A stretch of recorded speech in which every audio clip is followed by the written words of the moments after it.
Hurst from Hamilton County Schools. Today we are going to continue working on our Starry Home unit. We're going to read a new text today. We're going to start it. We're not going to read the whole thing. It is by the author Ray Bradbury, who wrote one of my favorite books, Fahrenheit 451. And this is a short story. It's called Dark They Were and Golden-Eyed. So today what I want you guys to do is you're going to do a contiguous first read of paragraphs 1 through 152. I know that sounds really long, but there's a lot of dialogue, so it really isn't all that long.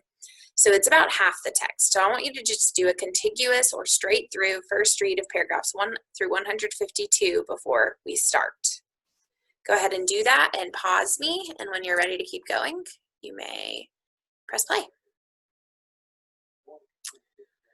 All right, so just a couple of words that you might have come across that you didn't know. Climb, which is pretty early in the text, C-L-I-M-E, is another word for climate or the extended weather patterns in the area.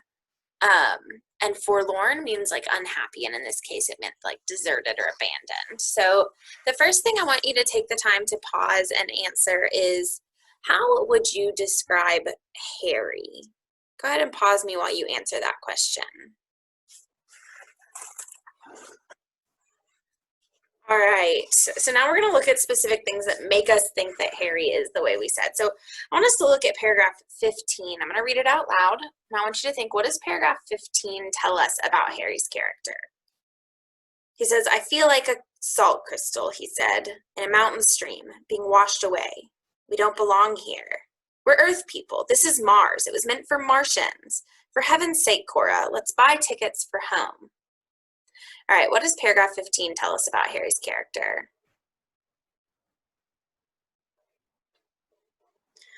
Okay, now that you've thought about that, why do you think the author included this metaphor? I guess it's actually a simile, but I feel like a salt crystal in a mountain stream being washed away. Why does the author include that metaphor?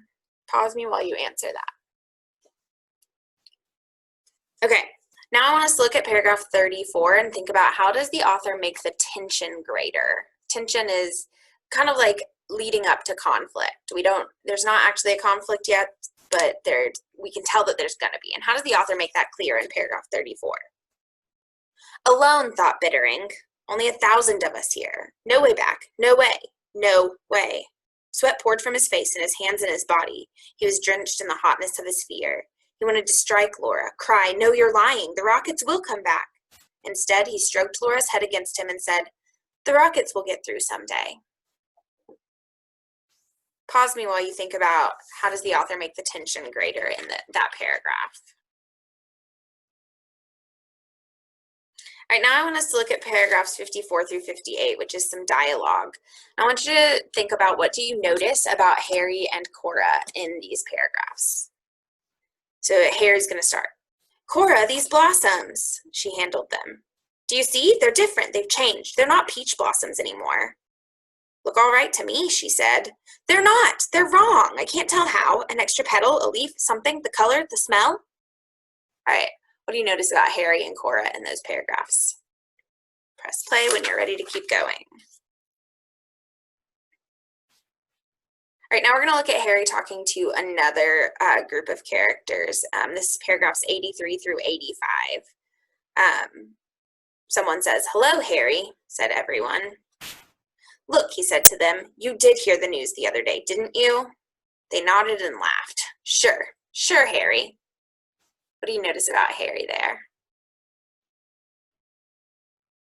All right, now that you've noticed that Bittering is disagreeing and not being similar to the other characters, why did the author choose to use dialogue here to point out the difference?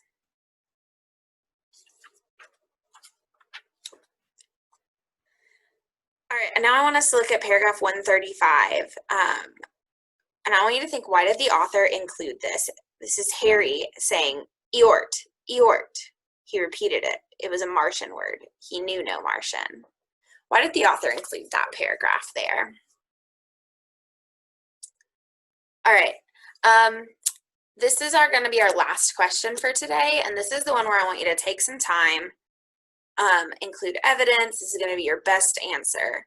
In the first 150 paragraphs, how does the author show that Harry is changing despite his desire not to change? I'm going to repeat that. I'm also going to share my screen so you can see the prompt, okay? In the first 150 paragraphs, how does the author show that Harry is changing despite his desire not to change? All right, have a wonderful rest of your day.